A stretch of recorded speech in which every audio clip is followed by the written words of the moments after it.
of all, Joe, thank you for that introduction. My name is Glen Singleton, as you know.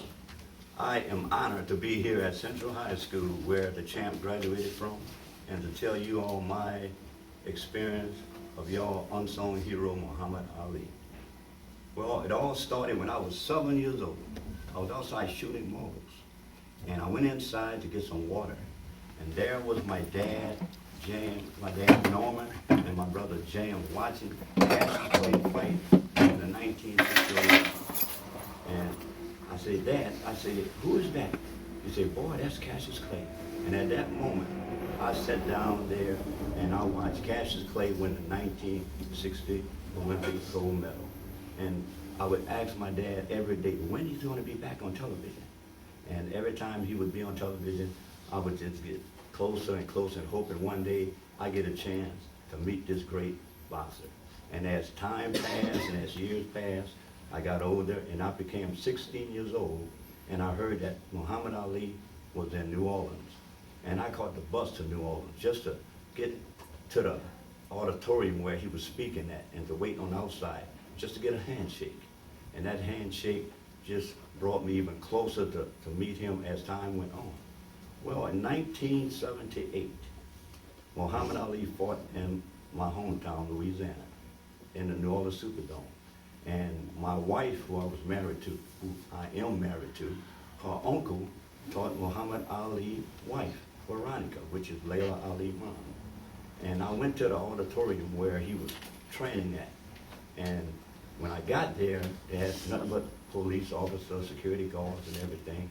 And I got close enough just to get the attention of Veronica, which was Ali's wife. And I whispered to her, I said, my uncle Raymond told me to tell you hello. She stopped and she paused and she said, your uncle? I said, yeah, Father Raymond Jones. He was a priest. And she told security to allow me to come through those rooms. And as I got to her, I was just telling her how I was following the champ at the time. I was a little boy, 7 years old. And there come Muhammad Ali and the Governor Edwards. And when he got into arm reach of me, he grabbed me around the head and put me in the headlock and gave me a little playful taps on the head. And when he let me go, I said, champ. I hugged him. I said, champ, I love you, man. I love you. And Veronica said, Muhammad, his uncle taught me in high school. And when she said that, I asked the champ, I said, when you come back to train, I said, can I be in your camp? He looked at Angelo Dundee and Wally Muhammad. He said, write his name down on a pad, because I want him in my camp. And I'll tell you, what a great experience that was. I was with Muhammad Ali for 2 weeks inside of his training camp, reaching him his water to drink, his gloves, wiping his face, and not only that, the best experience that I had through all of that was going through the project with Ali. I remember this particular day after training, Angelo Dundee asked the champ, what are we doing today? We going on Bourbon Street? The champ said, Bourbon Street? He said, no, I'm going into the project. He said, I'm their champion too. And we walked into the Desire Project, and I'm telling you, when they heard that Muhammad Ali was in the project, the street just flooded with people, the young and the old. And Muhammad Ali was just picking up children, just kissing children. That was elderly fans, just crying just to touch this man. And I just sat back and I just watched this, and I realized how blessed I was to be invited into the champ circle to be around him. And as time went on, I got a chance to go visit the champ in Louisville. Then his daughter started boxing, and that was another experience that I had, meeting his daughter, Layla Ali, and it just brought me to a lot of people inside of Muhammad Ali's circle, like Gene Kilroy, who was his business manager, Howard Bingham, he just recently passed away. That was Muhammad Ali's photographer. And like I said, as years passed by, they ended up building the Ali Center. And I could not wait until I heard that they was building the Muhammad Ali Center just to see how it was going to turn out. And it was built in 2005. And I had the opportunity to come up here and visit the Ali Center. And I'd like to back up just a little bit.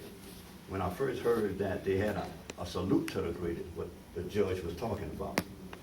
A friend of mine was driving an 18-wheeler, and he happened to hear me talk about this salute they was having in Louisville about Muhammad Ali. And he said, Tojo, that's my nickname. He said, Tojo, he said, man, look, if you go to Louisville, he said, catch the bus. He said, because the bus is right down the street from the Louisville Garden. Well, when I got there, and I got to the Louisville Garden Center, and there was this lady in this little booth.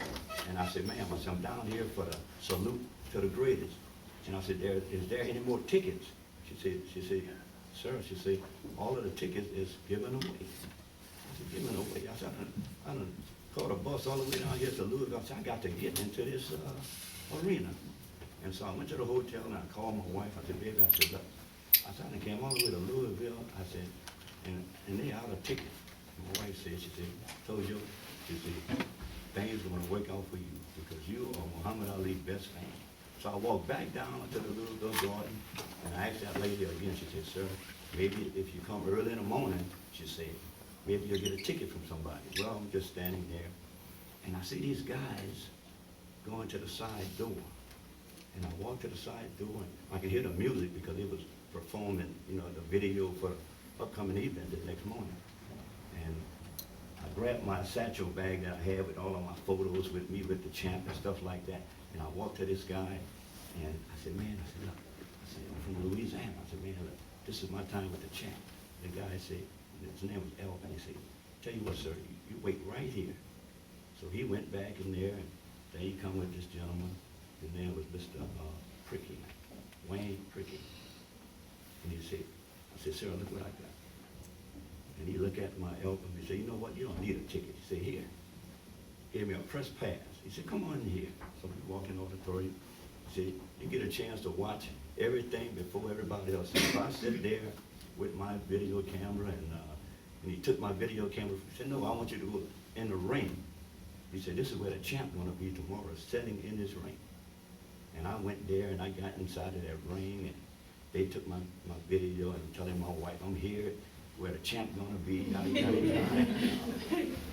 So the next morning, I get to the auditorium early that morning. The first person I see was Rahman Ali. And I ended up calling him Rudy. She said, no, it's not Rudy. He said, it's Rahman. And I showed Rahman a picture with me, with him, with the champ and everything. And he said, you know what? He said, when the champ get here, I'm bringing you straight to the champ with me. And I tell you, that's when I saw the judge up there presenting, not even knowing I was going to meet the judge. That was the judge up there presenting the champ, just big frame picture and stuff like that. But I tell you, that was one of my most experienced. First time ever coming to Louisville, and I was treated like royalty by the fans and by the people that I met in Louisville. And then that was 2000. Then 2003, Muhammad Ali's daughter Layla Ali fought in Las Vegas for a title fight. And I had just got a surgery that week. And a friend of mine called me and said, Glen, said, look, Muhammad Ali's daughter is fighting in Vegas for a title. I told him I wasn't sure if I could make it because I was having complications. But that was this video that happened to come on about 15, 20 minutes later. I was watching on ESPN, and there was this Gene Kilroy, who is Muhammad Ali's former business manager. He was talking about this little white kid that was dying of cancer. And he was at Ali camp training when Ali was going to be fighting George Foreman for the title. And he was saying how Muhammad Ali recognized this little kid sitting in the audience watching Ali train. And Ali got out of the ring, and he walked up to this kid, and he said, what are you doing with a skull cap on? He said, champ, he said, I have cancer. He said, Ali, look at the little boy. And Ali hugged the little boy, and he told the little boy, I'm going to Zaire, Africa, and I'm going to beat George Foreman, and you're going to beat cancer. 2 weeks later, they got a phone call that the little boy had turned for the worse. Ali and Gene Kilroy flew to Philadelphia, to the hospital, and there was the little boy. And Ali hugged the little boy again. He said, I told you I'm going to beat George Foreman, and you're going to beat cancer. The little boy looked at Ali with the big blue eye. He said, no, champ. He said, I'm going to heaven. And when I get to heaven, I'm going to tell God, you was my friend. And I tell you, the tears just flowed from my eye and stuff like that. And my wife happened to come in the room. She said, what are you doing? I said, girl, look at this. Now rewind it. And my wife watched it, and she started tears too. I said, you know what? I said, I am going to Vegas to watch Layla Ali fight. Had no idea I was going to meet Gene Kilroy. And when I get there, we end up at the pre-fight conference, and I hear his voice. He was speaking. And the guy that I met, I said, man, I saw that guy on television 2 weeks ago. He said, yeah, that's Gene Kilroy. He said, he's my friend. Again, I was blessed to be in the midst of Ali company. So he walked me up to Gene Kilroy and said, Gene, this guy is from Louisiana. He heard you spoke about this little kid who had cancer. And Mr. Gene, again, I took my album and I showed Mr. Gene. He said, where is this? I said, it's in Louisiana. He said, you love Muhammad like I do. He said, tomorrow I will bring you straight to Muhammad Ali. And that he did. Again, I made connection with someone in Muhammad Ali circle, and that relationship just blossomed for me. 2012, Muhammad Ali had his 70th birthday party at in Vegas at the MGM Grand. I had no idea I was going to be blessed to go to that party. There, Mr. Gene called me. He said, Glenn. I said, yeah, it says Gene Kilroy. I said, hey, Mr. Gene, how you doing? He said, what are you doing on March 18th? I said, nothing, whatever you want me to do. He said, well, Muhammad Ali's birthday party is in Vegas, and I'm part of the sponsorship. He said, I have a plane ticket for you. He said, I have a table for you. You're invited. And I get there, not only did I met a lot of celebrities. Terrence Howard, Leon Spanks, a lot of them. I'll be here all day telling you all the people I met. Again, I was blessed again to meet the people who was there to share that experience with Muhammad Ali. Now, like I said, I'm here in Ali hometown sharing my experience with you all, and it's been an honor just to be in the presence of Muhammad Ali. And I'd like to back up just a little more. Let me introduce you all to my grandkids right here. Come here. Come here, don't be shy. Don't be shy.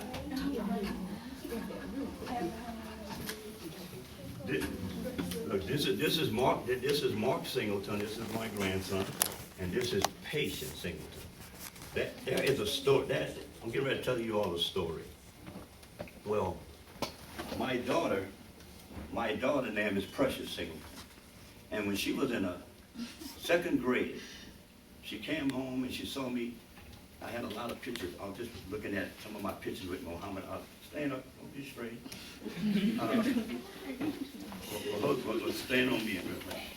And what happened was, she asked me, she said, Daddy, she said, I got to do a social study project. She said, can I do a project on your friend Muhammad Ali? I said, what you know about Muhammad Ali? Well, Daddy, I know he's your friend, and I bet you, if you help me with the project, I bet you I'll win first place. So I organized a project where she can explain it to the kids, where Muhammad Ali was 12 years old when he started boxing, and then he won his Olympic gold medal, and then he ended up winning his first heavyweight title against Sonny Liston, and they ended up losing his title, and he became the first three-time world heavyweight champion to win the title 3 times, and he won it right here in the New Orleans Superdome, and my dad, Glen Singleton, was with him. Well, my daughter ended up winning first place, and the next thing I know, the local media was knocking on my door. A local guy spent time with Muhammad Ali time. So this is the picture where my daughter won first place with that trophy, right here. This is the picture. She was in second grade. She won first place. So when she became 12 years old, I brought her to meet Muhammad Ali. So this is Patient's mother, Precious. Now this is Mark's dad when he was 6 years old, like Mark is right now. And I brought his dad to meet Muhammad Ali when he was 6 years old. So after my daughter done that project, well, we was in a process of building another house. So my wife said, well, we need more room. So I started building the house. And at the corner of the house was supposed to be my children's playroom. And I got so much media attention about my relationship with Muhammad Ali. I told my wife, I said, you know what? I'm going to cancel the playroom for the kids, and I'm going to turn it into a showroom, and I'm going to call it Muhammad Ali Corner. She said, you're going to do what? I said, I'm going to turn it into a Muhammad Ali showroom. Well, I did that. I'm going to show you all what the finished product was like.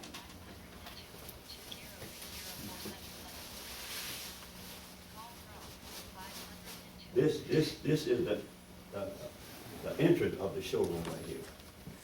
Taking the showroom to my grandkids, who are gonna pass it on to their generation and the next generation to know when they hear the name Muhammad Ali, that they can come to their grandparents' house and they can share the history of Muhammad Ali just like I pass on to my grandkids. So smart. Mm-hmm. So that's how much that I love Muhammad Ali. Look, I just can't express how much I love Muhammad Ali, you know, and like the day that he passed, I tell you, I thought I was gonna lose it. And it wasn't for one of my closest friends down home that kept me mellow, I think I would have lost it. And the showroom that night of Muhammad Ali death, I spent the night in that showroom, you know, and my daughter, she came knocking on the door, you know, that morning, you know, want to make sure that I was all right and stuff like that. And she said, Daddy, she said, I know you're going to the funeral. She said, you don't need to fly. She said, I'm gonna call Bonnie and I'm gonna call Jared. We're gonna rent a car, and you can just tell us about all over again how you met Muhammad Ali. That'll be our road trip. And you know what? That's just what I needed. I needed that road trip because they wanted me to start my history all over again, how I met Muhammad Ali. And not only were we blessed to just attend a funeral, we was blessed to have a private moment at the funeral, you know, and I give all that credit to Muhammad Ali's cousin, Mr. Keith Winstead, because he made all of that happen for me and my family, you know. Could you hold this a minute, please? This is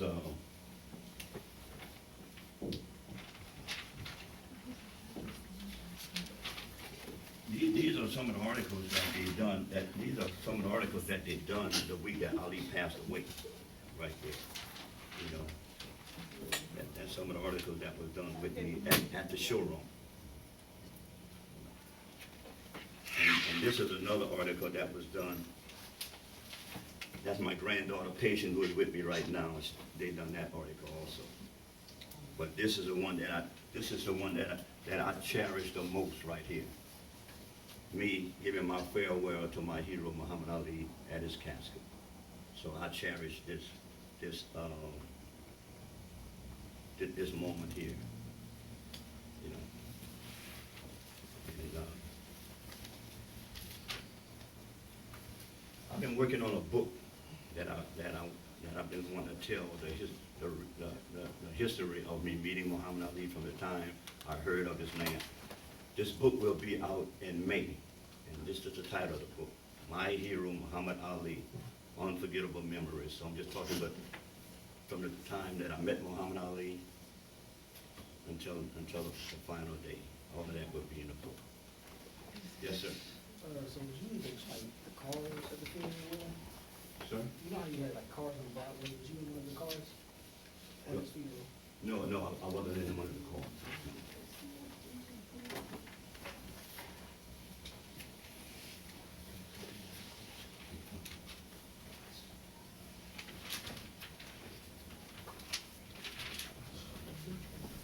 But I tell you all, I can talk about, Muhammad Ali all day. Like, he wasn't just a champion inside the boxing arena. He was a champion outside the boxing arena. They called him the people champion, and definitely he was the people champion because Ali loved people. That's why they call him the people champion.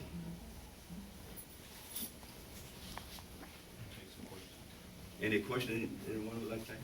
It's for both of y'all. When we went to go see Muhammad Ali last year in his acceptance for the award, the photographer that spoke, he passed away? Yes, he did.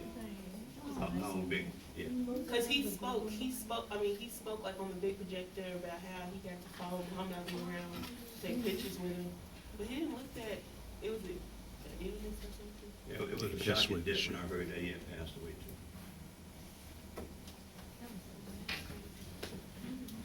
too. Glenn, they got to go to the Grawemeyer Award last year and see the champ when he was honored by the University of Louisville. Well, guess what?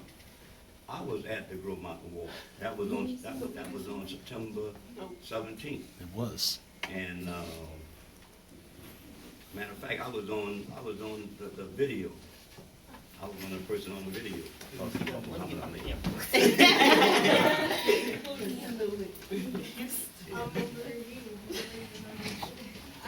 Should have been the magnet. Should have been. Make it fresh stories. So you live in Louisiana now, like, are you? Yes, I don't live in New Orleans. I live on the outskirts of New Orleans. It's a little small town. It's called Ama. It's spelled A-M-A. That's why they say. Yeah, it's so small you can spell it backwards. That's how small it is. Everybody knows me in Ama, Louisiana. Matter of fact, they call me Ali in Ama. Everybody calls me Ali. Because they know the history. Oh my God. This is Mr. Olami, you don't, this is the picture that I use quite often of you at the,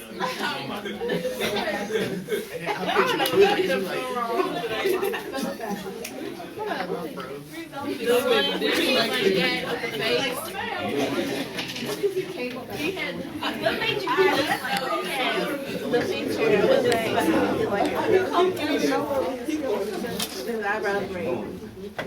it's the one out there.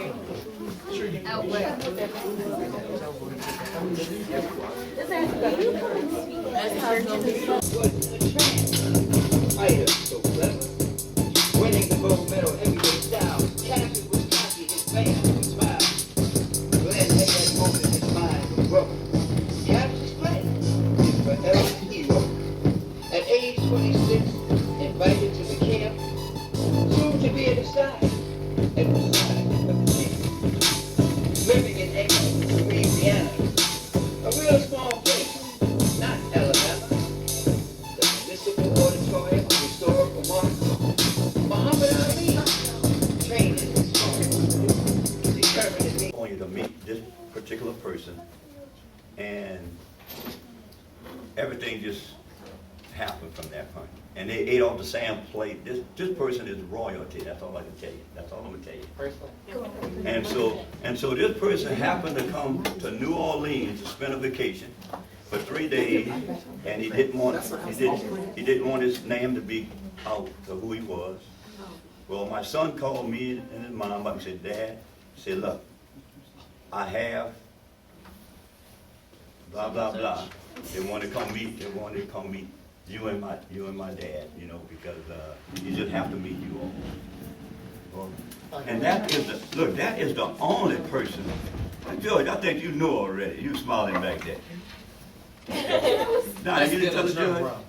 All right. First letter. See the George smiling back there, so I just thought she did. Well,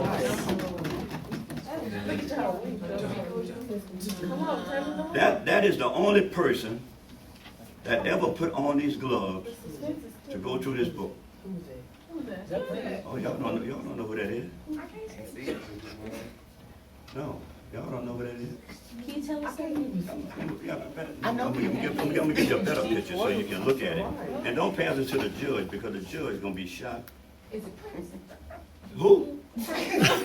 Royalty, Prince, they kind of go together?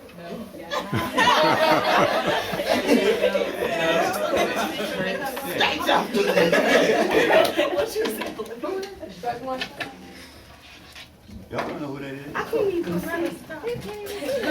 No, that's my wife, that's my wife. That's that person is holding the cover of the book. She said Caress. Oh, Show me the document. But Judge, I'm gonna give the judge a little hint who this person is. You know who that is, Mr. Governor? Okay. Boy, I tell you what.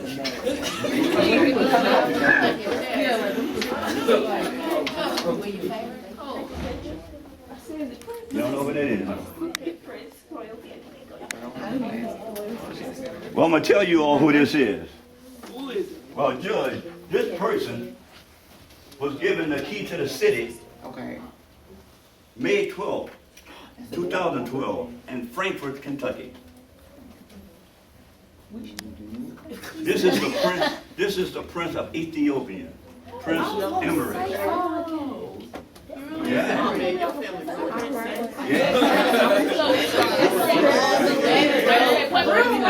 That's right. And guess what? Man, that's the only person ever put those gloves on besides me. And today, those gloves is framed in a picture with a plaque in the Ali showroom. He was the only person besides me, so guess what? I cannot put these gloves on anymore. That's why I frame them. Wow. Yeah, he royalty. Yeah, you're royalty, right? That's what we go. Right.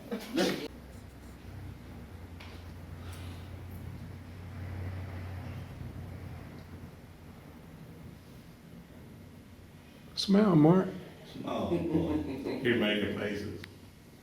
Okay. Oh, he's something. Come on.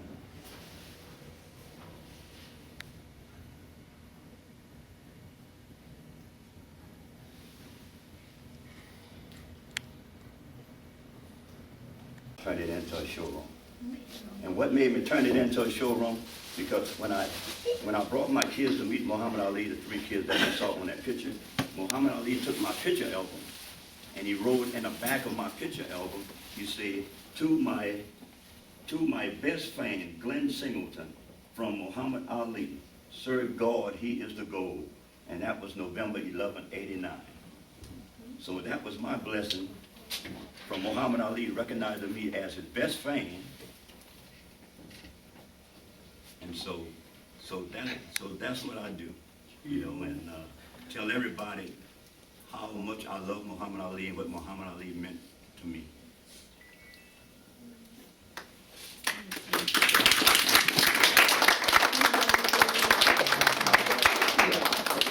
I was invited after Muhammad Ali's death. I was invited to their family reunion, which was in July. And they...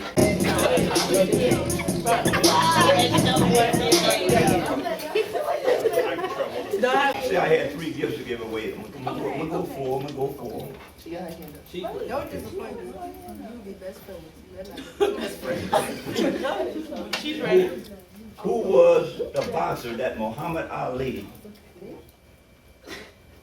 You wanna answer? Who was the box that? No, who was the boxer that Muhammad Ali became the first champion to win the title 3 times again? I'm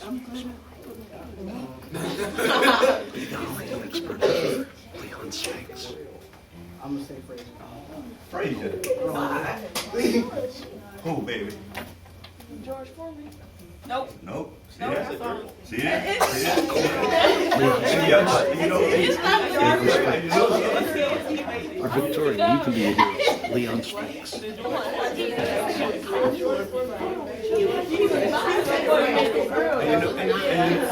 you know something? This is what what this medallion represents?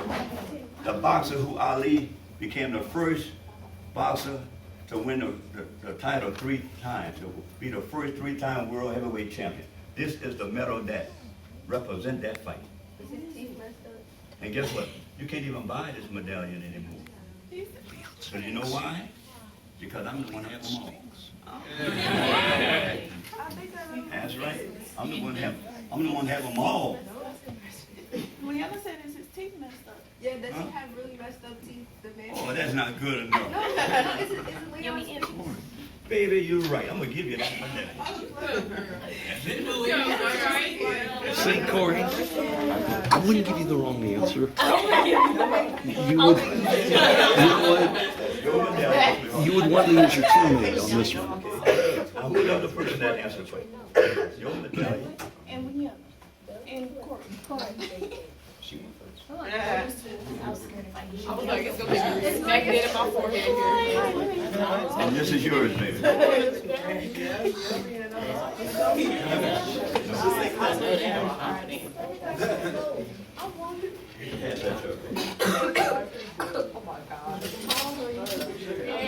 That's the medallion that represents Ali being the first 3-time world heavyweight champion to win the title in New Orleans. So every year on his birthday, you do something special in honor of him. I always do something at my house. You know, for my family and I, we always celebrate Muhammad Ali's birthday at my house. That's a family thing. So, you charge people to go? I charge people to go to the Ali showroom? No, man, that's a gift. That's my gift to Muhammad Ali for blessing me to be close to him. And that's why I'm using my grandkids for my future generation to keep the legacy going on, passing the torch. Passing the torch on to them. So when I'm gone, they'll be able to, I'll still be around. Because as long as Muhammad Ali's name is mentioned in my hometown, my name gonna be mentioned. You know,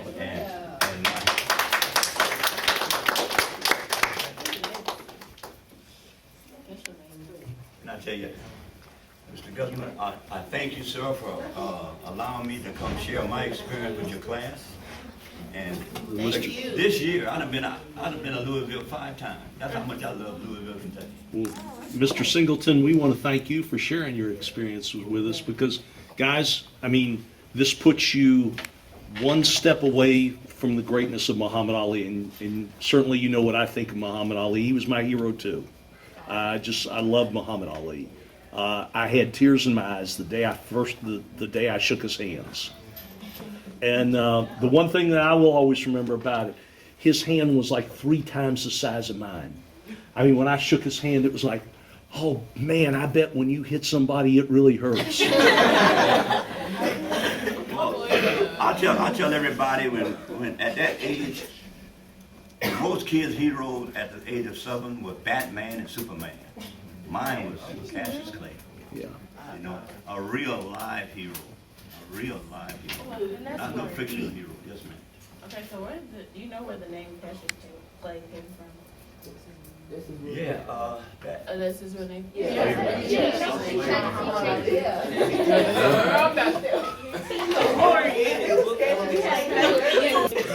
it's not. It's on movie 23. I got to look up. It's not Alice. But we still haven't finished the time to kill, which makes y'all think we're going to do it. I didn't think it was going nowhere.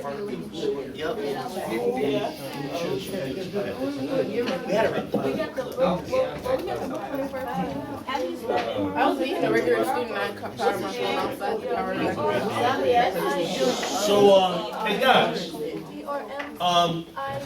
there's a couple of things, and I wanna just share with Mr. Singleton because he's aware of this documentary. As I'm trying to convince you next year to take the senior elective of film, of Law and Justice, Law and Film, and our first two films that we watched. The first one is Muhammad Ali's greatest fight. Who was his greatest fight against, according to HBO? United States Supreme Court. The United States Supreme Court. Very good, Ms. Beard. But then the second is a documentary about Muhammad Ali that's been an award-winning documentary by Bill Siegel. And Bill Siegel actually came to this classroom and filmed part of this documentary here because in 2000, and I'm guessing 2009, 2010, the Kentucky State mock trial case was United States v. Clay. And so this is a segment, and I asked Mr. Singleton if he had seen this, and he hadn't. So let me just share because Michaela and Jalen, two of the students who were on the mock trial team, are now currently in law school. And I think you've met both of them. So also, here's what I hope you get from Mr. Singleton's story. And his story is just so wonderful and genuine. But, you know, we spend a lot of time in here talking about networking and not letting opportunity escape you. You know what? He got to be close to Muhammad Ali because he made the effort, the energy, and he wasn't going to be denied it. And his networking led to this incredible relationship with Muhammad Ali. And so that's why getting to know people and making the effort is just so important in your futures.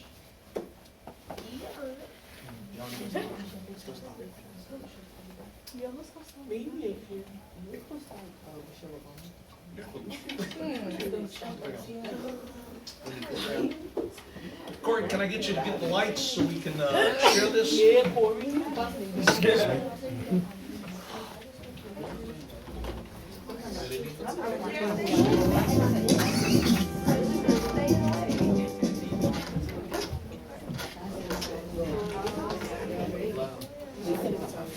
This is called the Mock Trials of Muhammad Ali.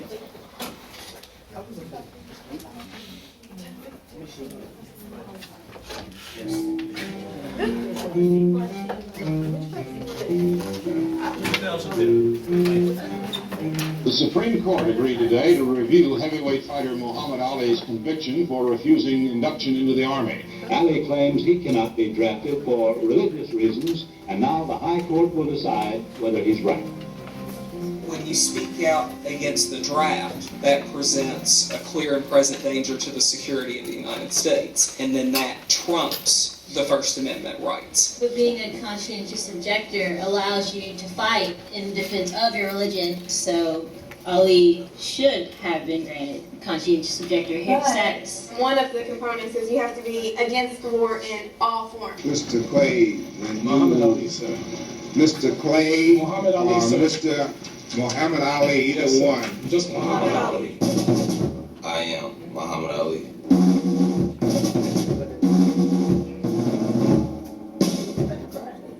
My name is Muhammad Ali. Mock trial is an academic competition where students are provided witness statements, courtroom exhibits. They will develop a case.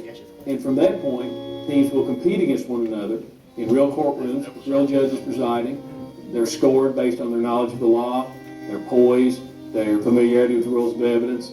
You know, when people say, why do you love it so much? One thing automatically comes to mind is the students out there. Because in our line of work, we usually see the kids that are in court for other reasons and not for the reasons today. When we wrote the case, Muhammad Ali was going to be a witness. We had 32 Muhammad Alis, where someone comes in and says, I'm Muhammad Ali, and I'm Muhammad Ali. And so the face of Muhammad Ali is all these different shades and all these different people. They really have to kind of step up to that role and actually embody part of what everybody expects to see. I'm young, I'm handsome. His fearlessness, his flair, his personality. Inside the ring, I'm Muhammad Ali. That's kind of hard, especially for a younger generation who, when we first brought up the case and said, Ali, you know, did he ever fight Tyson? I had a book that my mother had gave me that had a picture of Muhammad Ali punching the Beatles, and I brought it up to my social studies teacher, and I said, look, and he said, oh, that's Muhammad Ali. I said, no, it says under the picture that his name is Cassius Clay, and he said, oh, well, there's the same person. So I was thoroughly confused for a while. Ms. Ali, do you recognize this document? Yes, we do. Can you please read it for us? This was this classroom. Your own curses because I claim to be a minister in the Nation of Islam. You said claim to be, correct? Correct. Not am or is, as in you really are? Correct. No further questions. This time, y'all. Do you have any questions? We're here today in regards to your claim for conscientious objective. Can you explain why this is your decision? Our religion is against all wars, and what? I can't say. We claim to be against wars of non-believers, against wars not declared by Allah, but the problem is in order to be a CO, you have to be against all wars. So that's what the prosecution is they're trying to get you on. So don't give it to them. Make the jury decide who's telling the truth. What made you decide to pursue boxing as a career? The drugstore man was white, the grocery man was white, the teachers, the lawyers, the attorneys, they were all white. And I thought, what do black people do? That's when it occurred to me, boxing. I was going to box my way to the top, and I did. That's how I became a racist. Well, you need to play this hard. You got to compensate a little bit. How you going to compensate? You going to go to the top. Or man up here, right? At first, when Judge said he wanted Josh to play Muhammad Ali, I was like, no. Blonde, skinny, white guy playing a tall, powerful black man. I will not go 10,000 miles. But then I was like, well, I guess it breaks the color barrier. It's like, here I am, a black female directing a skinny white guy who's playing a black male. And the more I talked to him, the more I agreed. People just didn't understand. When I asked to be considered a conscientious objector, my troubles only escalated. All rise. Court is now in session with the Honorable Dennis Faust presiding. God save the Commonwealth and this honorable court. Please be seated and remain quiet.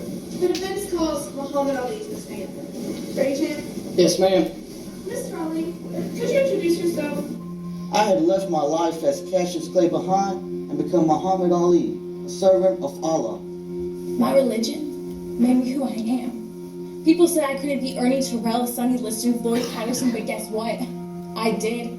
I beat them good too. My religion, my beliefs, were the reason why I didn't step forward. That's when I requested for conscientious objector status. When I walk into that room, my goal is to win, not to kill. I knew in my mind that if I did, I couldn't live with that for the rest of my life. Allah won't let me fight on the side of non-believers. I've been stripped my title.